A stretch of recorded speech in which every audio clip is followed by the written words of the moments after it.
Turkish Airlines presents Business Africa.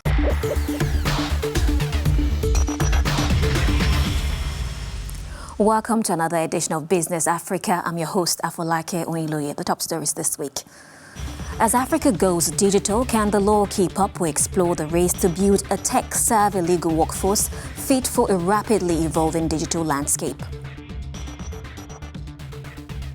Rwanda is gearing up to launch Sub-Saharan Africa's first urban cable car system designed to boost mobility, accessibility and job creation.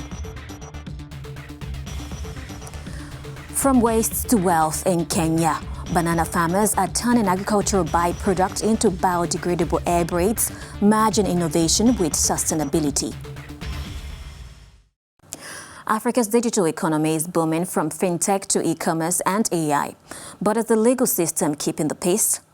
To lead the digital future, Africa needs a new generation of legal professionals equipped to navigate tech-driven challenges. Strategic mentorship is now emerging as a powerful tool to shape this transformation. From Nairobi's tech hubs to Lagos and Johannesburg's financial centers, fintech, e-commerce and AI are fueling unprecedented growth across Africa. But as the continent embraces digital innovation, a key question arises. Is the legal profession keeping up? Once grounded in paper documents and courtrooms, law is now evolving rapidly, driven by Africa's internet penetration, which stood at 70% in January 2022. Countries like Kenya have adopted virtual court sessions and e-filing, while laws such as South Africa's Protection of Personal Information Act are reshaping digital privacy.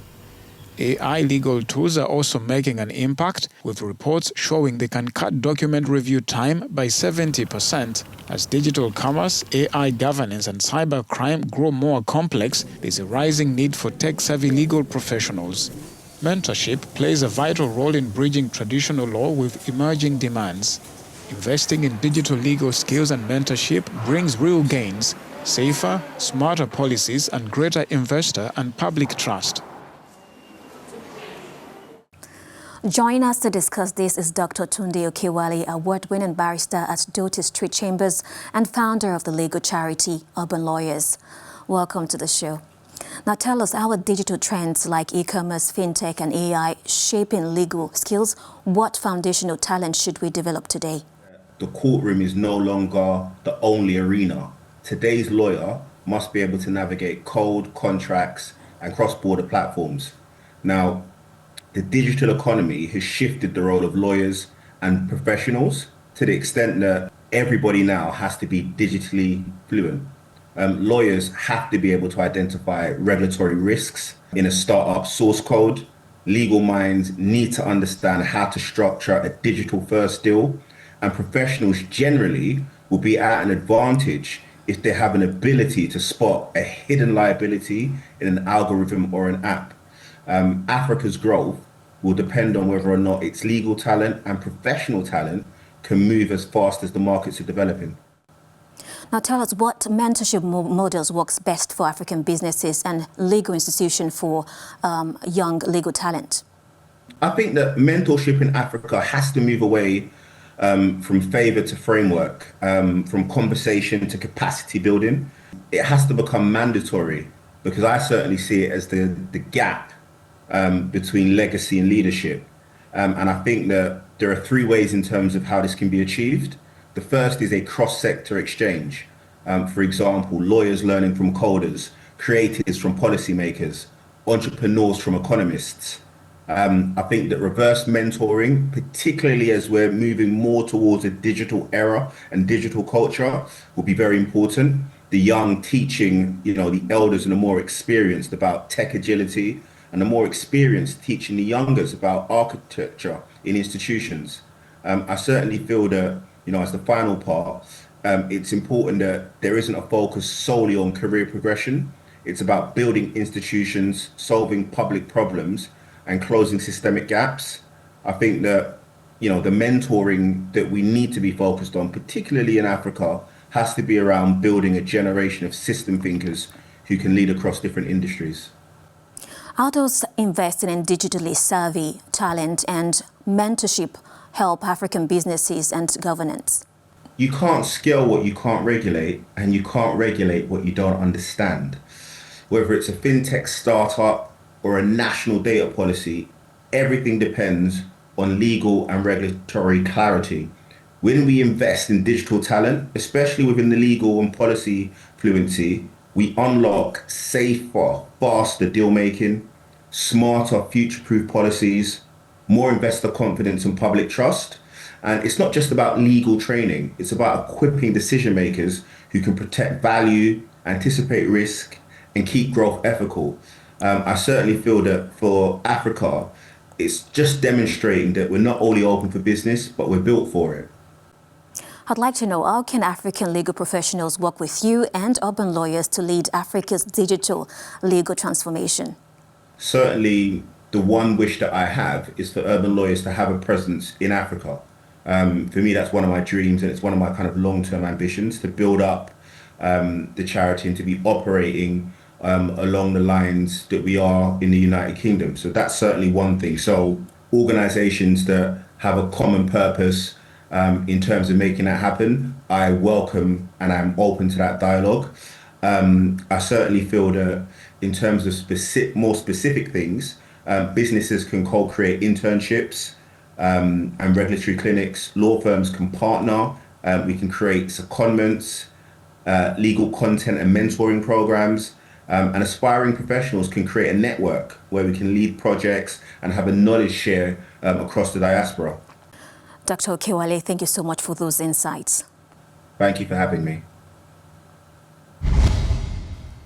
Kigali is on the track to become the first city in Sub-Saharan Africa to launch an urban cable car system.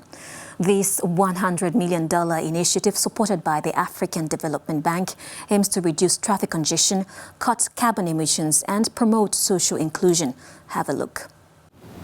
Drawing inspiration from La Paz, Bolivia and Singapore, the 5.5-kilometer US $100 million cable car system aims to ease traffic, lower emissions and improve access to jobs and services in the underserved areas. Phase 1 will connect the Nyabugogo bus station to the CBD and link the convention center with the sports city complex. The system will champion inclusivity, prioritizing access to the disabled and creating jobs and training opportunities for women, girls and low-income residents. Vote will benefit Rwanda and clients, the tourists who are having in the country, to ease the transportation through the mountains. Sometimes it was very difficult for them climbing like Karisimbi was the highest mountain, so it was very difficult. But this is going to ease the transport for the local people and the tourists coming in Rwanda. Construction is expected to start in late 2026, with full operations due in 2028. Once operational, the network should handle over 50,000 riders per day, cutting journey times to just 15 minutes and seamlessly integrating with Kigali's existing public transport. Commuting is always difficult for people like me that work at the city center. We hope with the cable cars it will ease commuting for us. We also hope that it will reduce traffic jam. More than just a transport solution, this project marks a stride towards Kigali's sustainable low-emission future built through public-private partnership and offering a scalable blueprint for other African cities. In the heart of Kenya's banana-growing highlands, a quiet revolution is taking place, one stem at a time. By converting banana stems into biodegradable air braids, they are creating new income streams, reducing plastic pollution and unlocking the hidden value of agricultural byproducts. What was once considered agricultural waste is now becoming something beautiful and profitable. In Kenya, banana fiber is getting turned into natural hair extensions. For generations, banana farmers would harvest the fruit and discard the rest of the plant. But not anymore. We used to discard the banana stem. Once we take the banana fruit, we cut the stem into smaller pieces and leave it in the farm or feed it to the cows. But then we found out that 90% of a banana plant can be used. This discovery sparked innovation and a cooperative movement. At the Wifasan Banana Farmers Cooperative, Discarded banana stems are now stripped for their strong, silky fibers. The fibers are then cleaned, dried, spun and dyed to create eco-friendly braids used by local hairdressers and increasingly loved by environmentally conscious customers. My clients say they don't feel itchy after using the banana fiber hair braids.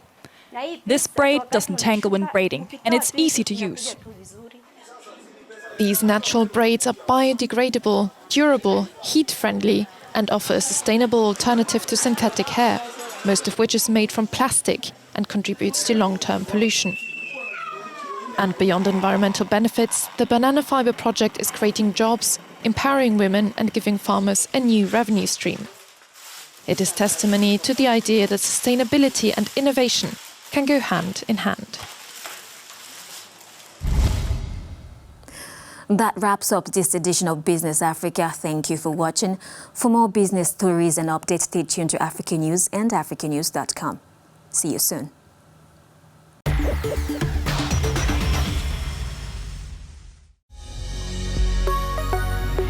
Business Africa was presented by Turkish Airlines.